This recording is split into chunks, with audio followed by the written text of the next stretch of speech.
We're gonna do some drone footage and we're gonna do some drone education of some sort. I'm here with Avery.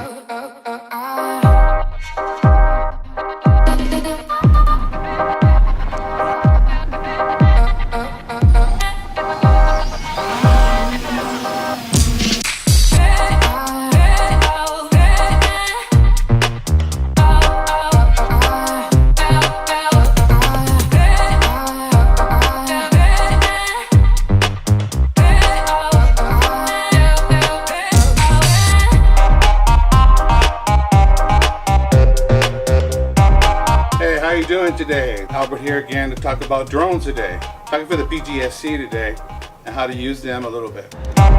Piece of POS, but I work with it. You should be following rules of the FAA with the drone, and you have to look on the FAA website .gov. And what you'll do is you'll start looking up some of the rules that they require for you to have just as a basic flyer. And one of the basic things that you shouldn't be doing is flying over people. Sometimes you can have a waiver for it where you can fly over certain people because you have some kind of written permission to do so. But don't even think about that right now. I'm not going to even put that in here.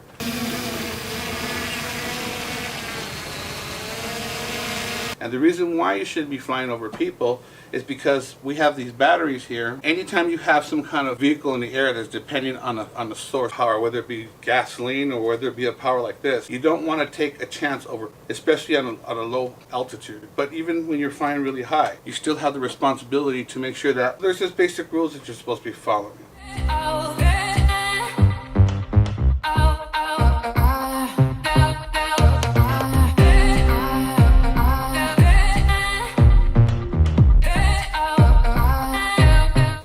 Another one is we're not to fly near airports or near restricted areas, or for sure one of the main things that make us all look bad is when someone throws a drone up during a fire. Another place not to be flying in is like say state parks. Some of them they need permission. Some say you can, some say you can't. It's very confusing, so it's up to you to do your due diligence to see where those rules apply and where they don't.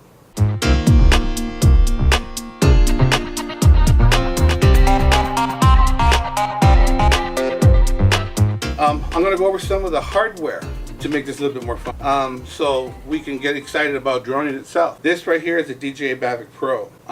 It has a 28-minute flight time if you're flying without wind. This right here is a remote that I use.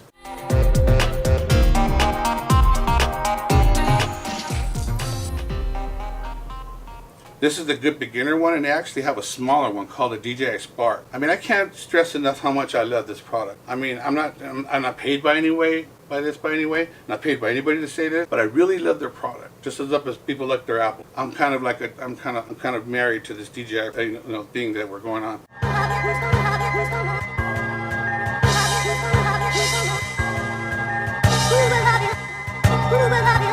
Another thing I want to talk about these drones is that you don't really have to fly low to get your shot. You use something like this, DJI makes them, this is the Osmo, or you could use something to go ahead and mount a little mount here, put it on a pole, and you got yourself a long extension. I have one that's about 16 feet long, extension pole, and if you have a real good setup, you would have a jib. That's the dream. Not all of us can afford a jib or rent. We use what we can to get the shot.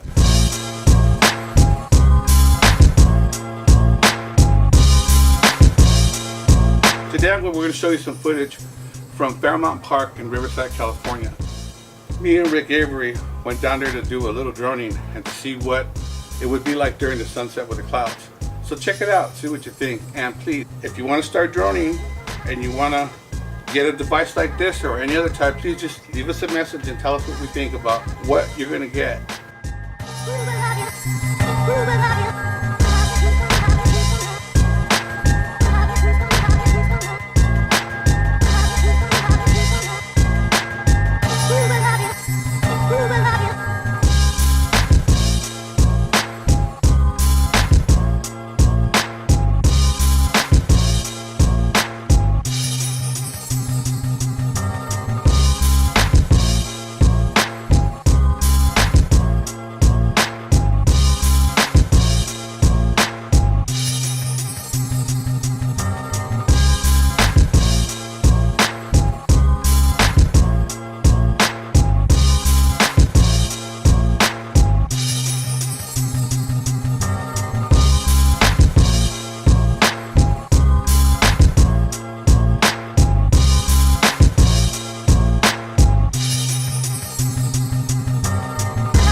So anyway, that's it for today about drones and what we can do to drones and other products to get the shots for aerial that are low and are high. All right, thank you.